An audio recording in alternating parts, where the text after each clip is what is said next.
Bueno, buenas noches, grupo. Gracias a Dios podemos estar reunidos esta noche para hacer el estudio del libro Brit Olam, del rabino Uri Sharki, que por misericordia de él nos ha permitido tener este libro de manera gratuita, al menos el resumen, para que podamos hacer el estudio, y está siendo supervisada por nuestro maestro Menashe y obviamente por el rabino David Shalem, que está pendiente de todas las actividades que hacemos aquí en el grupo de constructores del Arca. Una feliz noche para todos, bienvenidos. Vamos a ver quiénes están en línea. Buenas noches a todos, buenas noches Meir, buenas noches Carlos, buenas noches Eliezer, ¿cómo están? Gracias, buenas noches, todos bien, gracias a Dios, Claudia. Buenas noches. Buenas noches, Carlos. Hola, Claudia, buenas noches. Hola, Eliezer, buenas noches, ¿cómo están? La pregunta Muy que hizo bien. Carlos y todos los libros que nos va a poner a leer. Sí, muy bueno, muy bueno. Tengo, de toda la lista tenía varios, y el de este no me acordaba de este que era el resumen. Y bueno, pues interesante que él lo haya catalogado como el libro principal, ¿no? Para él. Muy No, interesante.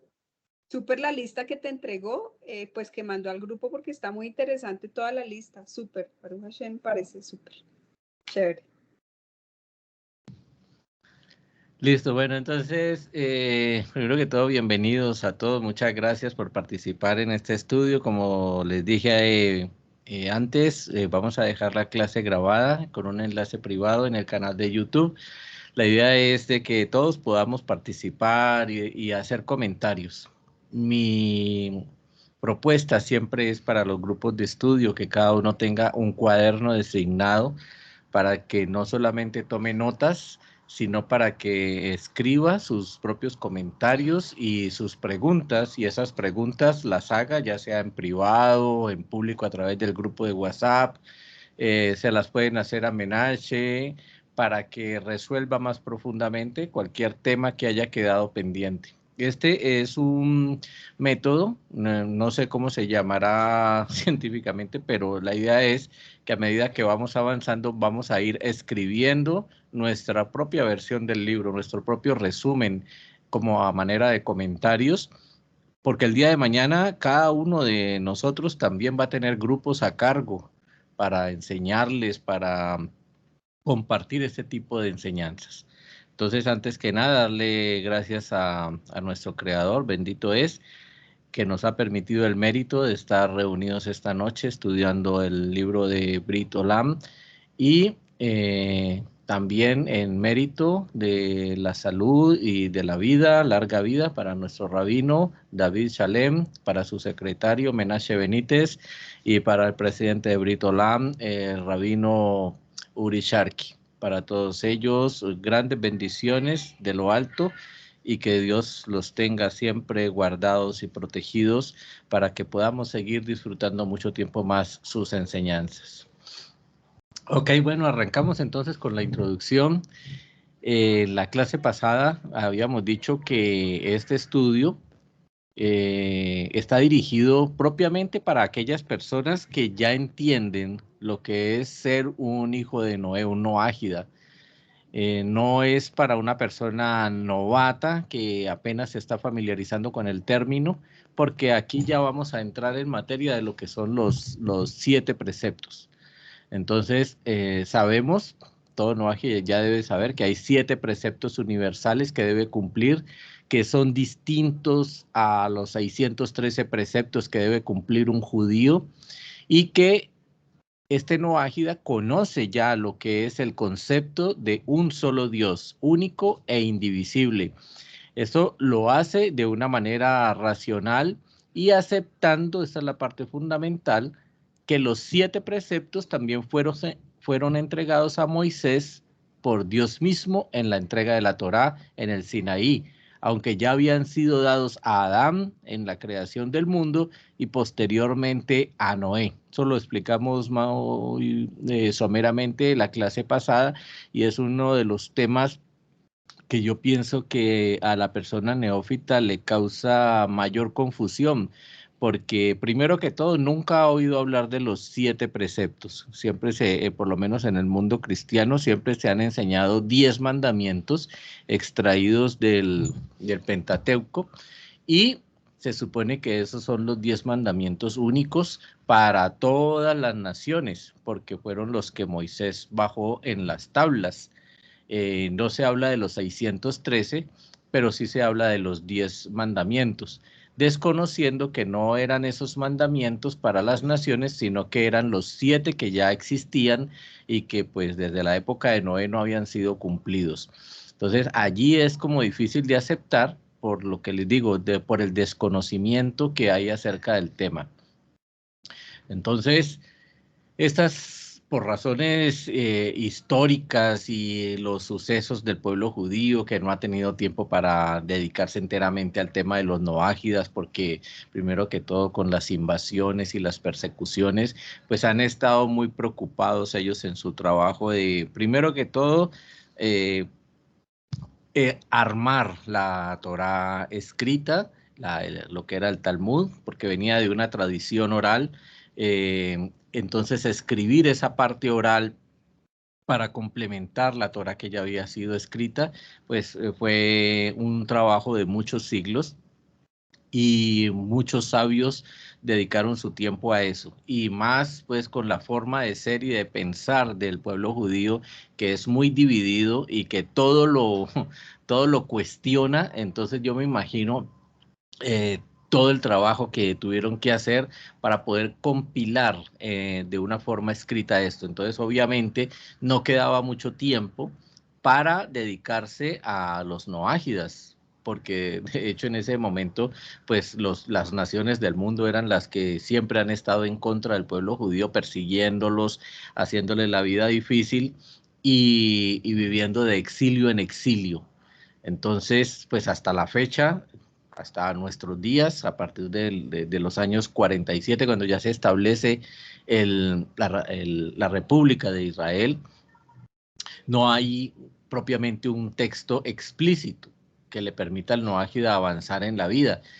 Pensamos que de pronto este texto que habla sobre cómo vivir con las 7 leyes o con los 7 preceptos universales, puede ser un texto base que, complementado con los otros que también nos menciona Menashe en esta lista, podamos nosotros llegar a tener unas directrices para nuestra vida. ¿Por qué? Porque ya dijimos que antes de comenzar cualquier proyecto es necesario establecer un cerco alrededor, un marco teórico en el cual nosotros nos podamos mover y lo podamos limitar también.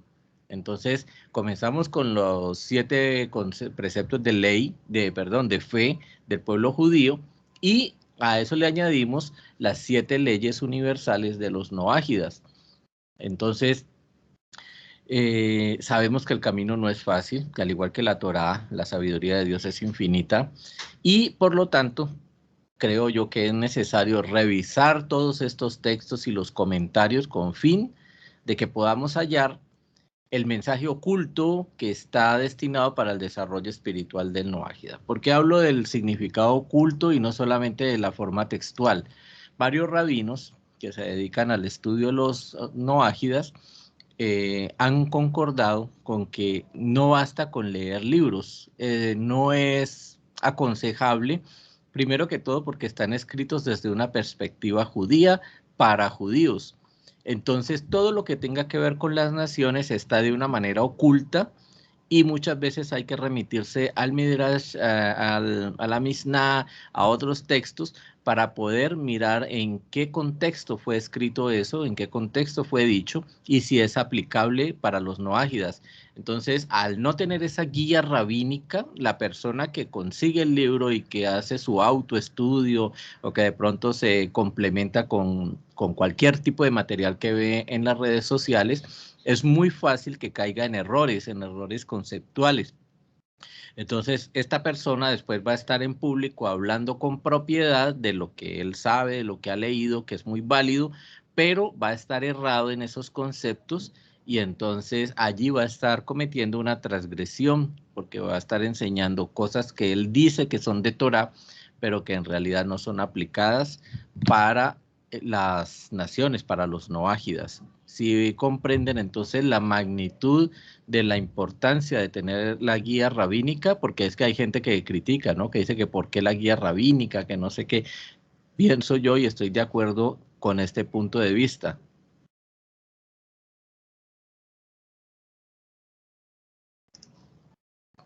Bueno, continúo. Voy a hacer un paréntesis antes de seguir con la introducción y tiene algo que ver con la Torá. La Torá tiene 4 niveles básicos de comprensión que fueron extraídos de las 4 letras del alefato, que es la P, Resh, Dalet y el Samek, que es lo que nosotros conocemos en español como el Pardes, si alguna vez han escuchado esa palabra. Esta palabra Pardes se refiere a diferentes tipos de enfoque que se le pueden dar para la exégesis bíblica. Estamos hablando en el judaísmo rabínico, la interpretación del texto de estudio de la Torá. Este término Pardes es un acrónimo, ya lo dije de las palabras, formado por las iniciales del nombre de los 4 enfoques. Entonces, el primer enfoque, Peshat, que significa plano, es el enfoque simple. O sea, cuando usted lee un texto de Torá, lee la Parashá, y el significado es lo obvio, lo que acabamos de leer, un significado histórico y de pronto una moraleja que podemos extraer de allí. El nivel Remes, que son las pistas, indicios, sugerencias, que es algo más profundo, es un significado alegórico que está oculto o de manera simbólica y va un poquito más allá de lo que es el sentido literal. Ese sería el segundo sentido. El tercer enfoque, Derash, o Darash en hebreo, significa pedir información. Entonces, ese nivel es el que nos exige a nosotros buscar, empezar a comparar lo que hacen los Midrashim, que traen varios comentarios y muchas veces aparentemente se contradice uno con el otro, pero lo que están haciendo es comparar. ¿Cómo se da? A través de sucesos similares. Entonces, es cuando nosotros vemos y decimos, mira, aquí hay una palabra y se refiere a esto. Entonces, en esa exégesis nosotros debemos ir a buscar en la Torá dónde más hay alguna alusión a esa referencia, a esa palabra, para poder meterla dentro de un contexto. Obviamente, pues no nos vamos a dedicar a eso, pero quiero que sepan que estos 4 niveles, voy a terminar con el nivel Sod, el enfoque, que es lo secreto. Hablan del misterio, o sea, lo que de pronto podemos llamar el significado esotérico, místico, que está dado a través de la inspiración o de la revelación. ¿Se acuerdan que la vez pasada hablábamos de la importancia de la revelación en cada parte de este texto? Estos 4 enfoques también los vamos a tener con este libro, porque es muy necesario para el noágida aprender a saber de que no es solamente lo que está literal, sino de pronto lo que nos lleva a nosotros de manera simbólica a hacer las comparaciones, a buscar también todo lo que vaya un poquito más allá. En la parte histórica de la Torá, la referencia, los comentarios y también cuál es el mensaje secreto que nosotros podemos encontrar allí en este libro del Brit Olam, porque básicamente el libro es muy corto, es un libro de 14 capítulos muy cortito que nos habla de los 7 preceptos universales. Entonces uno podría decir, listo, los 7 preceptos universales son no robar, no matar, no tener ética, etcétera, etcétera.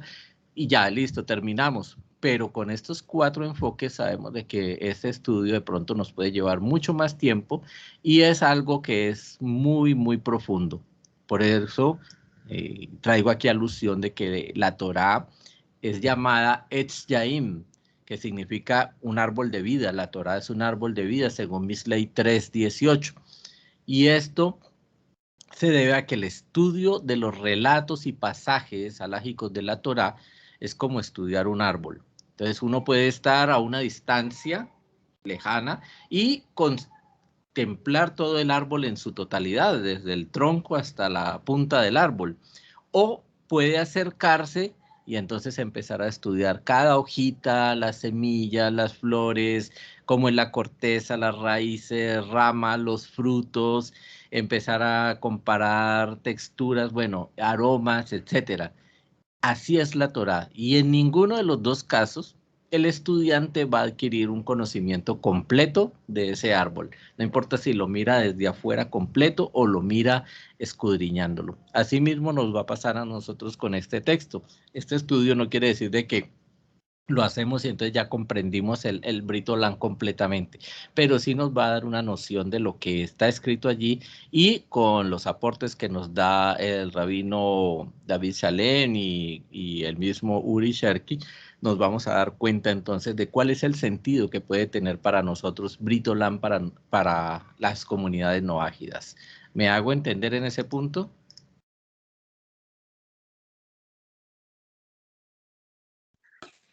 Sí, perfecto. Buenas noches, Claudia. Sí, claro que sí, muy claro. Perfecto, listo. Entonces seguimos. Vamos a considerar las palabras de Maimónides en la Mishneh Torah, donde está la parte de las leyes de los reyes, que son la fuente central de este tema, capítulo 8, para los que están tomando nota, capítulo 8, puntos 10 y 11 de las leyes de los reyes. Entonces dice: Moisés, nuestro maestro, legó mandamientos solamente a Israel, tal como está escrito. Entonces, una ley nos proscribió Moisés, una herencia para la asamblea de Jacob, está en Deuteronomio 33:4, y aquellos de otras naciones que quieren convertirse al judaísmo, como está escrito, para ti y para el extranjero, números 15:15, para aquellos que no quieren, que no se obliga, entonces, a aceptar la Torá y los mandamientos. Entonces, vemos allí que el que se apega a esta parte dice, pero entonces el que va a estudiar Torah debe de estar iniciando su proceso para una conversión. Entonces allí como que no encajaría el concepto noágida, que es la persona que está estudiando Torah, pero no con fines de conversión, sino de mantener su estatus de no judío. Entonces sigue. Y a Moshe, nuestro maestro, Dios le ordenó que todas las personas debían cumplir los mandamientos que fueron dados a Noé, y aquellos que no los acepten serán muertos. Obviamente esto es una expresión muy rígida y no quiere decir entonces que el que no acepte ser noágida entonces lo van a matar o va a morir. No, realmente la ley es mucho más leve en este punto. Y por lo tanto Maimónides decretó y escribió que no están los noágidas obligados a obedecer todos los mandamientos, pero hay cosas básicas que sí están obligados a observar, y esta es la unión entre el Altísimo y la humanidad, que se concluyó en los días de Noé. Esto es lo que hace referencia al pacto que se estableció y cuyo recordatorio es el arco iris. Y el que los acepta, entonces se llamará Ger Toshab, quien puede vivir junto con el pueblo judío y en cualquier lugar. Hay gente que solamente llega hasta este punto, entonces dice, no, es que cuando Maimónides está hablando de esta parte de los noágidas, está hablando de los extranjeros que viven en el pueblo de Israel, y como extranjeros que viven en Ham Israel, deben cumplir con toda la normatividad para ellos, porque están en un suelo santo. Y no, realmente el texto no solamente se refiere a los que están junto allí en la tierra de Israel, sino que se encuentren en cualquier lugar. Entonces, veamos qué significa aceptar y qué significa cumplir. Las palabras de Maimónides, existe una clara distinción, es algo bien clasificado, que una cosa es aceptar y otra cosa es cumplir. Entonces vamos a poner un ejemplo. Una persona, un niño a los 13 años, asume la responsabilidad de la Torá y los mandamientos. Un niño judío, ¿no? Estamos hablando. ¿Cumple automáticamente todos los mandamientos? Pues no. Significa que entonces ahora lo vincula Al igual que una persona que recibe la ciudadanía de un país, esta ciudadanía le obliga a observar las leyes del país y a recibir un castigo en caso de que una de estas leyes sea violada. Esto es lo que se llama aceptar. Después de eso, ya hay un control sobre la ejecución de las leyes. Por lo tanto, aquí Maimónides habla de la primera acción que se llama la aceptación. Es lo que nosotros hacemos cuando hacemos entonces la renuncia a la idolatría, que es el juramento ante el Beit Din, ante los 3 rabinos, se hace un juramento y ya tenemos varias personas que se han inscrito para el próximo juramento. Espero que pasen sus datos para hacérselo llegar a Menashe. Él está pendiente para hacer la convocatoria con los 3 rabinos y que puedan entonces hacer eso. En ese juramento no solamente están renunciando a la idolatría, sino que están aceptando los 7 preceptos. Entonces, esto es lo que lo hace de una manera vinculante y decir, bueno, listo, hasta aquí, yo era idólatra, hacía esto, hacía lo otro, pero a partir de aquí ya estoy aceptando mi compromiso y una unión con el Altísimo para cumplir, o sea, estoy primero aceptando que voy a cumplir con los 7 preceptos. Entonces, ¿cómo se implementa esta aceptación? Entonces, esto, por lo tanto, hay un tipo de ceremonia de aceptación de los mandamientos, que es el juramento ante el Beit Din. De acuerdo con lo que hemos demostrado previamente en el pasaje del tratado Baba Kama, para los que están leyendo allí este libro de Maimónides, la humanidad en la antigüedad pasó del estado de llevar a cabo porque se ordenó. O sea, ¿por qué hago las cosas? Porque se ordenó. ¿Por qué no robo? Porque Dios ordenó que no robara. No es porque si me parece bien o porque la ley de mi país castiga o porque no. Entonces, eso era en la antigüedad. Se decía que yo hacía las cosas porque Dios así lo ordena. Ahora se dice, yo llevo a cabo, pero sin que se haya ordenado. O sea, voy más allá de mi propia ordenanza. Dios lo ordenó, sí, pero yo lo llevo a cabo porque sé que lo tengo que hacer, porque es lo correcto. Entonces, ya no es como una fe ciega, un compromiso ciego de que yo hago las cosas como el esclavo que hace las cosas porque las tiene que hacer, sino porque, no es porque me nace hacerlo, sino porque ya la Torá está tan inmersa en mí que yo hago las cosas porque sé que es correcto hacerlas. O sea, pasa de ser un ordenamiento divino, que sigue siendo un ordenamiento divino dentro de mí, pero que ya está interiorizado y es uno de mis principios inquebrantables. Entonces, toda mi moral, toda mi ética, mis palabras, mis pensamientos están regidos bajo esa normatividad.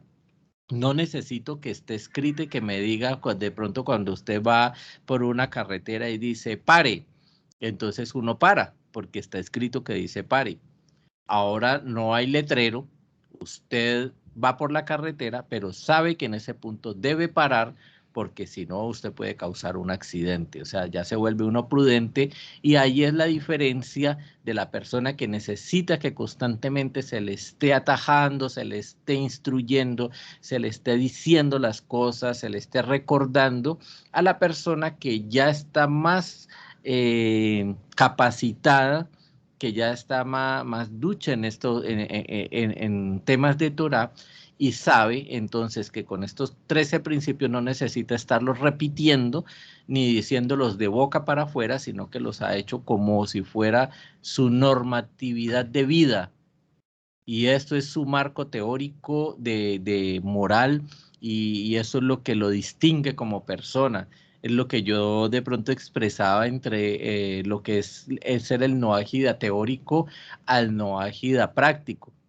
El noágida práctico no necesita estarle diciendo a la gente que es noágida, ni que está estudiando Torah. Sus mismos actos revelan que es una persona que se rige bajo una moral más alta y que tiene una responsabilidad y un concepto de la vida muy distinto, sin que tengamos que rotularnos necesariamente como noágidas.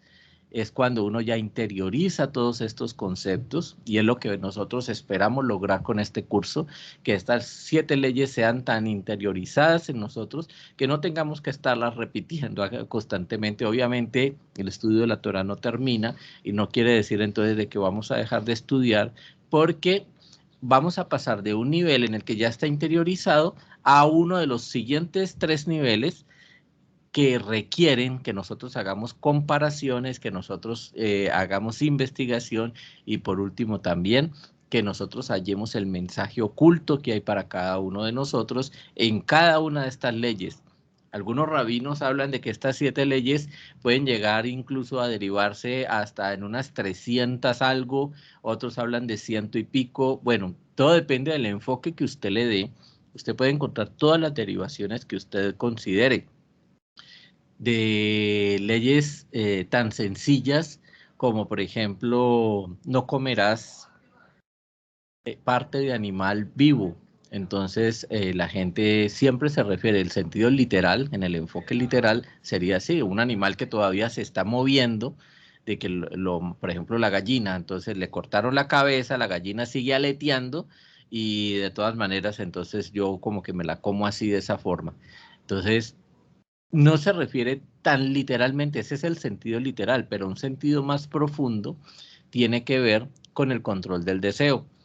Entonces quiere decir que si no puedes controlar tu deseo, que te pide hacer algo, aun cuando no es el tiempo de hacerlo, o sea, estás tan desesperado por hacer las cosas que no esperas el tiempo adecuado para hacerlo, y entonces lo haces, es como si estuvieras comiendo parte de un animal que aún no ha muerto. Entonces, eso lo podemos llevar a muchos planos.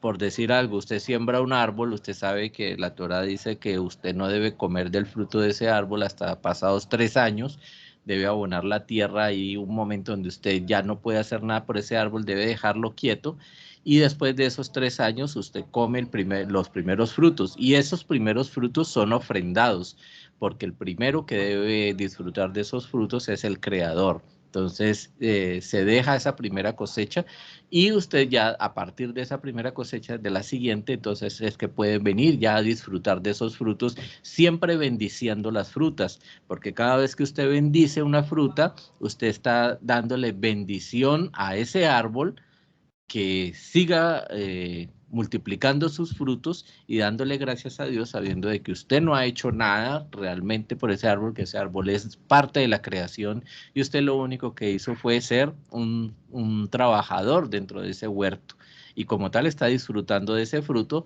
pero que en realidad no le pertenece, sino que es un producto del Altísimo. Ese sería un nivel. Otro nivel para esa misma expresión sería de, por ejemplo, las relaciones sexuales. Ustedes saben, cuando la mujer está en el periodo, no se deben tener relaciones sexuales. Entonces, hay gente que se desespera, no espera el tiempo prudente, y entonces tiene relaciones durante los días del sangrado.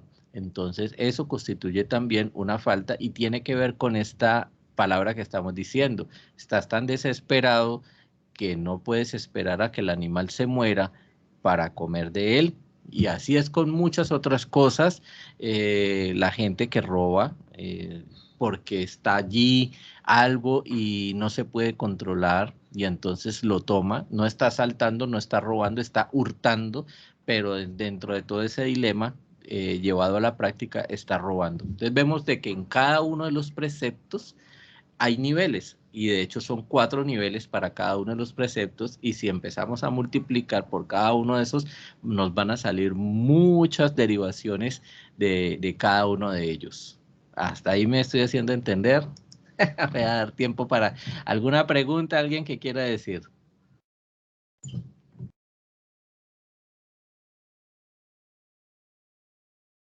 Bueno, ok, entonces seguimos con Maimónides. En el párrafo 11, Maimónides agrega: cualquiera que acepta los 7 mandamientos y que cumple con ellos es considerado a partir de este momento, ya no se dice un ger tochab, esa palabra no la puedo pronunciar bien, un ger Toshab. Ya no se dice así, de hecho ese término ya no se emplea en Israel ni en el mundo. Ahora se dice un Hasidei Umot Har-Olam, o sea, un piadoso o un justo de las naciones, los piadosos de los pueblos del mundo. Entonces, voy a hacer una pregunta para que alguno de ustedes me la conteste, por favor. ¿Cuál sería la diferencia entre una persona que está haciendo mucho bien por la sociedad, que trabaja, por ejemplo, que tiene una fundación, ayuda a los niños desamparados, les lleva a mercados, medicinas, tiene algún programa especial con las familias, es una persona correcta, que no roba, que tiene una vida ética, moral, que respeta su matrimonio, respeta a sus hijos, que solamente trabaja con el bien, es una persona correcta, altruista, que lee, que se capacita y todo el tiempo está en función de ayudar a la comunidad, pero que es idólatra? O podríamos decir entonces también de otra persona que no es idólatra, pero de pronto hace alguna de las transgresiones, cualquiera de las 7 transgresiones. ¿Cuál sería la diferencia entonces entre esta persona correcta y un no ágida? ¿Qué es lo que marca la diferencia entre un no ágida y una persona que es moralmente correcta?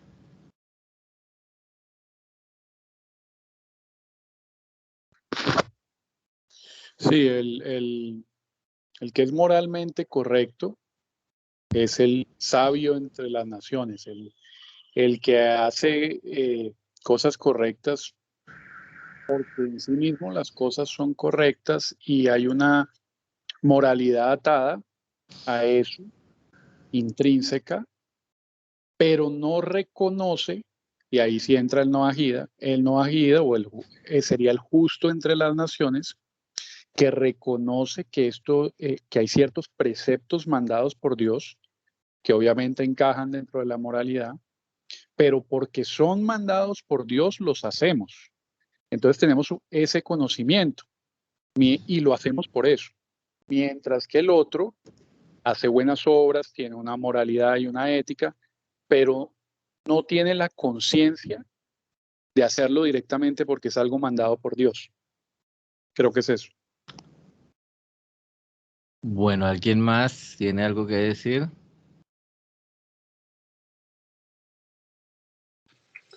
En la parashá pasada, Abraham manda a Eliezer a buscar una esposa para Jacob, a pesar de que en la casa de Betuel eran idólatras, pero ellos respetaban las leyes del matrimonio. Entonces eso ya hacía mérito, a pesar de su idolatría, pero o sea, tiene un gran valor respetar las leyes del matrimonio. Entonces ahí pueden ser justos entre las naciones. Correcto, correcto. Eso está muy bien. Recuerden que, no, y es perfecto, es correcto lo que ustedes dicen, y llevado a otras culturas, estamos hablando de gente de la India, de pronto, no sé, en el África, en los sitios más recónditos, y estamos hablando de la antigüedad, donde también tenían unos códigos, donde tienen de pronto unas figuras ancestrales, universales, están hablando de viajeros del espacio, estoy hablando de la antigua India, que llegaron y que dejaron de pronto unos códigos de honor y de desarrollo para, para sus pueblos. Y en nuestros indios americanos también, ¿no? Leemos en el Popol Vuh cómo se establecieron una serie de leyes también para, para los pueblos. Estoy tratando de acordarme de otros, es que no me acuerdo cómo se llama, si es Yurumaní, cómo es que se llama otro de estos textos antiguos, Yurupari, perdón. Yurupari. Tiene más que ver con nuestra tradición aquí en Colombia, Ecuador y Perú. Entonces, como en Yurupari, también hay el establecimiento de unas leyes y de unos códigos, y si analizamos bien esos textos, nos vamos a dar cuenta que allí están también los códigos noédicos. Entonces uno diría, bueno, entonces un indígena de estos que de pronto se comportó en su momento de acuerdo con esos códigos, donde también se le decía que no robara, que no podía pretender la mujer de su hermano, de su congénere. Entonces, ¿esa persona también sería aceptada como un no ágida o sería aceptada como un sabio de la nación? O sea, ¿cómo sería aceptada? Recuerden que al principio de este texto lo dijimos, es importante reconocer que estas leyes fueron dadas a Moshe en el Sinaí. Ya habían sido dadas a Adán y habían sido ratificadas con Noé, y de pronto de alguna de esas descendencias llegó a estar en la India, en el Ártico, en Australia, en América Latina, y listo, llegaron, y esos son conceptos universales, no importa la cultura. Pero lo que verdaderamente distingue al Noágida es el hecho del Sinaí, el hecho de que esto ocurrió en el Sinaí a la vista de millones de personas, de que fue un hecho real, documentado, de que no ha sido una tradición oral netamente, de pronto caído en la mitología y donde se le han aumentado y quitado cosas, no, sino que es un hecho histórico y tiene obviamente una trascendencia espiritual muy grande que ha sostenido a Israel como pueblo y que debería de sostener también la ideología de las comunidades noágidas como lo que son, como justos de las naciones. Siempre que nosotros reconocemos que nuestra identidad, de que nuestro, voy a decirlo de una palabra que casi no se usa en el castellano, nuestro blasón, nuestro distintivo, está en el hecho del Sinaí, de que estos 7 preceptos nos fueron dados por Dios delante de muchas personas que lo testificaron. No es porque de pronto apareció por allá en un texto escrito en una pirámide o en un jeroglífico, no sé, o en el fondo del mar, en unas ruinas submarinas, y entonces están allí. No, están hechos en una situación, digámoslo, de nuestra era, donde no hay una especulación de que de pronto pudo haber sido, de pronto este simbolito significa eso.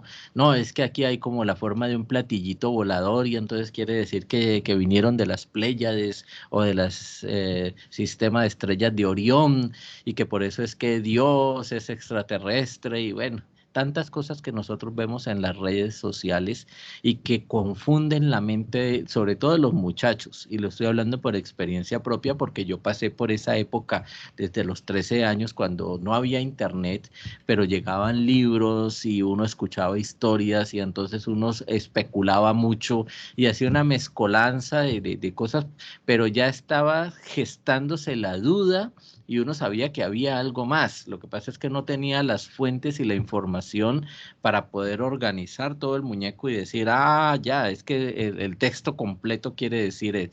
Entonces uno especulaba, y cuando uno a partir de una pizquita especula, entonces uno termina haciendo un gran desastre, no solamente en la vida de uno, sino entre todos los que tienen que ver, y que empiezan como a copiarle lo que uno dice y dice, uy, este tipo habla muy sabroso, y entonces vemos cómo arman conferencias y se llenan los auditorios porque es lo que la gente quiere escuchar, y dice, no, es que esa palabra, es que hay una profundidad, y resulta que son una cantidad de cosas indígenas, de cosas esotéricas, de cosas inventadas, y la mayoría son especulaciones, y yo las estoy afirmando como si fueran verdades.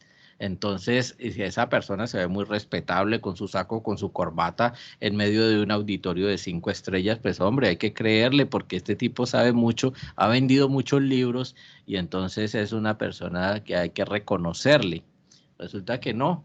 El más sencillo de los noágidas, que puede ser cualquier persona que se dedique a cualquier actividad en la vida, pero que sabe que su mandato, que su blasón llega a raíz de ese hecho sobrenatural, divino, podemos llamarlo de cualquier manera, espectacular, que fue a la vista de todos en el Sinaí. Entonces esa verdaderamente es como la esencia de saber de que estas 7 leyes son las que nosotros tenemos que seguir y son las que aceptamos y las que vamos a cumplir.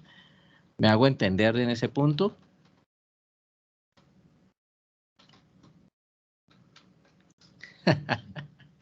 Las dejé pensando. Meir quería anotar algo, y era que según la halajá, la idolatría es que en el tiempo de Noé y ellos, la idolatría pero era una cosa anterior a ellos, era impresionante. Entonces, según la halajá, la idolatría se refiere a 4 cosas básicamente, que es el sacrificio, el incienso. Por eso, si alguien tiene que ir a una iglesia por algo, por, no sé, un tema familiar y tiene que ir, en el momento del incienso, que pongan el incienso, tiene que salirse. Son los 4 puntos que hay en la halajá, que es el sacrificio, el incienso, prosternarse y la libación, ¿sí? Eso era, y bueno, y ahora también siempre nos lo recomiendan en el tema, por ejemplo, del incienso, porque la idolatría ahí era tremenda. O sea, nosotros realmente, pues como estamos en un país, digamos que donde no se practican muchas cosas, pues o no tenemos conocimiento si lo hacen o no, pero pues quería hacerte esa anotación. Gracias. Correcto. Correcto. Una pregunta, Claudia. Esta parte de esa halajá es halajá judía. ¿Estás diciendo entonces que esa parte también es aplicada a las comunidades no ágidas? Perdóname, sí, esa me la explicó Menashe, cuando hablaba de la idolatría, porque vino el tema del incienso por algún tema. Entonces, bueno, que si una pareja se casa, bueno, si se casa la prima de alguien y tiene que ir a la iglesia, entonces por un tema familiar uno no va a entrar en discusión con su familia porque no estuvo ahí presente. O digamos en el tema de cuando están haciendo el rito de cuando una persona fallece, que pasa el padre, creo, el cura, y le echa incienso, ¿sí? Entonces ahí es, o sea, el no ágida no debe tener contacto con ese tipo de incienso, porque eso es idolatría según la halajá y aplica para nosotros. Correcto.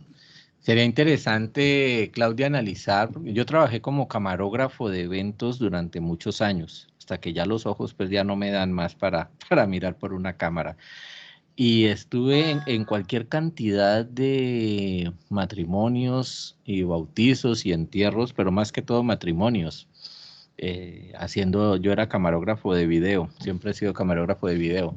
Entonces hacía los videos y estuve en todas ellas y obviamente nos tocaba seguir el protocolo. Yo en ese momento no era pues ya ni lo uno ni lo otro, no era un no ágida. Entonces yo estaba cumpliendo con mi trabajo. En ese momento de pronto era evangélico y entraba a la iglesia católica, pero yo siempre tenía la conciencia de que estaba cumpliendo con un trabajo, no lo estaba haciendo con la voluntad de participar de ese culto. Y obviamente yo ya me sabía todas las partes de la ceremonia, desde que entraba la novia hasta que volvían a salir ya la pareja de esposos. Entonces uno ya sabía, nunca pues participé obviamente ni de la hostia ni nada, me la ofrecían. Yo no, gracias, paso. El saludo de la paz y tantas otras cosas que tienen que ver pues con la parte pero pues no me podía salir de la iglesia, yo tenía que estar allí. Entonces, si es el caso de un no ágida, que por fortuna entonces llega a ser también camarógrafo y le toca y lo programan para ir a una iglesia de estas a cubrir un evento. ¿Qué hace esta persona? ¿Se niega sabiendo que lo van a liquidar del trabajo? Porque le van a decir, no, pues realmente usted no nos sirve, porque si no puede entrar a una iglesia, pues no puede trabajar en esto. sabiendo que de eso está dependiendo el sustento de su familia y todo. Bueno, no depende de eso, depende de Dios, pero si Dios le dio esa oportunidad para que trabajara en esa empresa y que de hecho pagan bien, entonces, ¿qué hacer en ese caso? Me gustaría que a lo largo de esta semana, pues ahora no lo alcanzamos a discutir, pero tratemos de hacer preguntas y cuestionamientos con cada uno de los aspectos que hemos nombrado en esta clase para que los resolvamos y que Menashe también nos ayude a aclarar conceptos. Tenemos una semana para discutir y me gustaría que este fuera uno de los temas de discusión para el grupo. Pero mira que, bueno, en un minutico, de entrada te digo que la persona lo puede hacer porque es su trabajo y esa persona va a ir a hacer ese Noahida, va a hacer ese trabajo sin ninguna conciencia espiritual hacia esa idolatría, ¿sí? Eso está en el libro de El Camino del Gentil Justo en Idolatría, ¿sí? Es decir, él lo va a hacer, pero él no va a ser parte del rito, o sea, él no va a estar en el momento. Es importante que cuando quien dirige la ceremonia diga cualquier cosa en el que el resto de las personas responden amén, el noágida no responde amén porque está en un sitio de idolatría, pero entonces no responde amén, por ejemplo, y él va a hacer su trabajo. Y recuerdo porque Nahuel, ¿conoces a Nahuel, sí? Sí, claro, sí. Ok.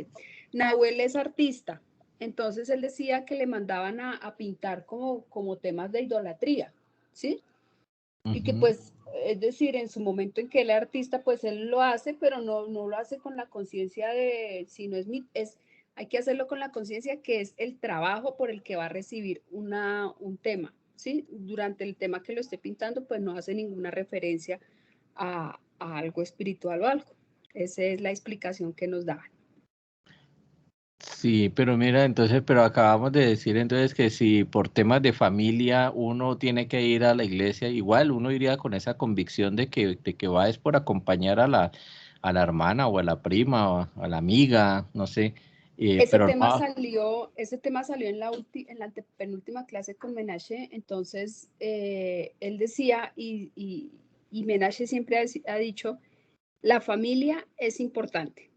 La familia no va a pelear con su familia porque no quedó en la primera foto de cuando se casó su hermana. O sea, la familia es importante, ¿sí? Lo que él decía, en momentos de ritos así, digamos, no sé, en un matrimonio no sabría, pero digamos, pues se sale y vuelve y entra, ¿sí? Pero no, pero digamos, ese sería, es que además que no la tenemos fácil, ¿no? No, por ese no, no. tipo, no, por ese tipo de cosas. Pero esa fue la explicación que daba Menashe. Él decía, su familia siempre va a estar por encima de todo. O sea, el día que usted se enferme, quien va a estar ahí es su familia, monoteísta o no, su familia va a estar ahí, ¿sí? Pero hay ciertas cosas en las que uno llega hasta el límite y pues habla con la familia y le dice, yo puedo estar hasta este punto y se le pide respeto por ese tema, ¿sí? Pero en lo posible, pues si uno puede no ir, pues no va. Pero si el no ir implica un problema con la familia, pues vaya. Sí, claro, porque es que ahí entramos entonces en la comparación. ¿Cómo el camarógrafo sí puede ir, si es un camarógrafo externo y es fiel estamos hablando de dos noágidas, entonces el noágida camarógrafo sí puede estar allá porque él dice que va a trabajar. Y usted que es el hermano de la novia o el amigo o lo que sea, no va a estar por los mismos convencimientos que el otro sí puede quebrantar en su debido momento o dejar de lado. Entonces, ¿cuál de los dos sonaría como más religioso? ¿El familiar o el que no tiene nada que ver con la novia, pero está comprometido con su trabajo y sabe que tiene que hacerlo? ¿Sí me hago entender? Claro, sí, en ambos casos, el uno va porque es su trabajo, ¿sí?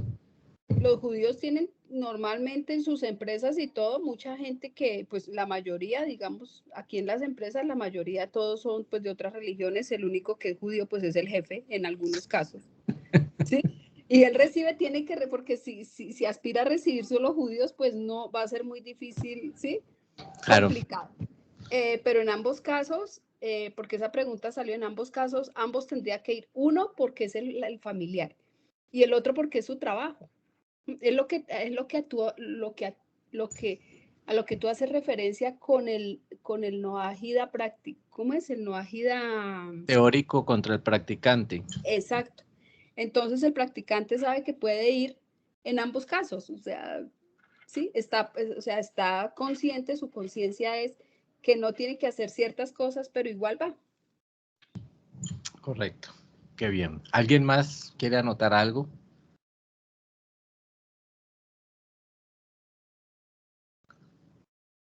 Mi estimado Eliezer. Sí, yo considero que el punto está es en ser partícipes de, ¿sí? Muchas veces, pues, como mencionaba Claudia, vivimos en un contexto donde tenemos personas que son católicas, tenemos personas que son testigos de Jehová, etcétera. Es decir, tenemos muchas religiones y nuestros familiares pertenecen a diferentes religiones. Entonces creo que cuando algún tipo de suceso que involucre la parte familiar, uno no estaría participando, sino simplemente haciéndole compañía a ese momento en la familia. Perfecto. Sí, sí, ese tema es interesante y por eso me gustaría que lo profundizáramos desde todas las perspectivas posibles, porque el tema de la familia es fundamental. Nosotros sabemos que uno ágida debe hacer su teshuvá individual y la primera expresión de amor, de solidaridad, de caridad, mejor dicho, donde primero tiene que aplicar todo su aprendizaje de Torah es con la familia, en su vida conyugal y en la educación de sus hijos. Y de ahí va expandiendo su círculo de acción hacia los amigos, los vecinos, su comunidad, su barrio, su ciudad, su país, etcétera. Porque vemos el caso de muchos líderes que son excelentes líderes sociales y se preocupan por toda una comunidad, pero que en sus casas han sido unos desastres. ¿Por qué? Porque de pronto por haber estado trabajando descuidaron a sus hijos, porque son muy benevolentes con la persona que está en necesidad allá en la calle, pero con su misma familia como que se le aprieta el bolsillo, porque tiene palabras de amor y de consuelo para la gente de afuera, pero cuando su esposa requiere que esté a su lado de esa pareja, escuchándola, consolándola, de pronto lo que consigue muchas veces son palabras fuertes que rayan en el insulto o lo que llamamos también en una violencia psicológica. Entonces, analicémoslo y me gustaría escuchar y que todos escriban allí en su cuadernito todos estos conceptos, tengámoslo como tema de discusión durante esta semana. ¿Alguna otra observación?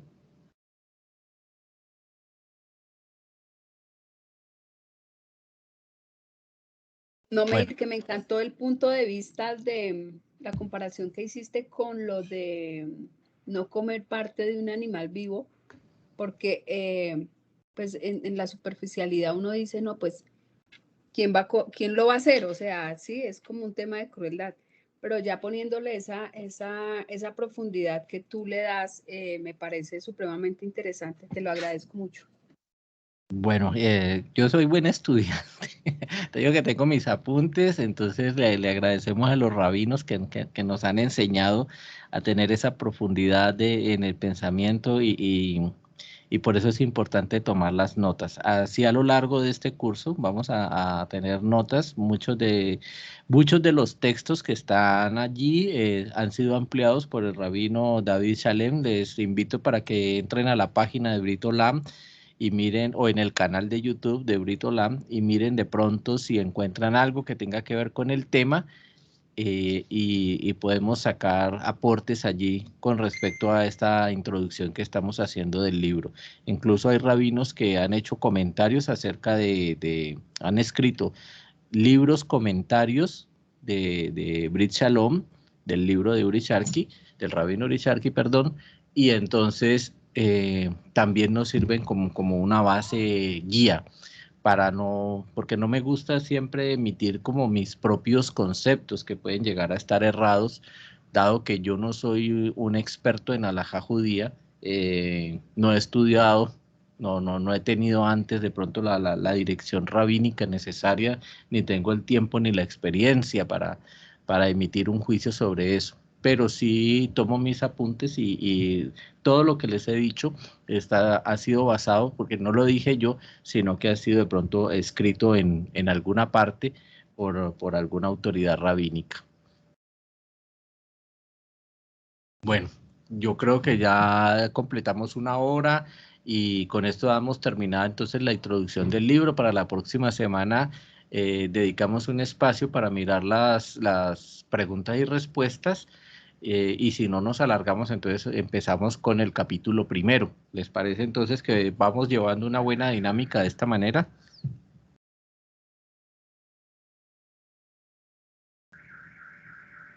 Sí, perfecto. Ok. Bueno, Yo listo. tenía una opinión de lo del animal, nunca lo Ajá. había visto como lo que mencionaste. Lo que yo había visto hasta ahora, que también me había impresionado,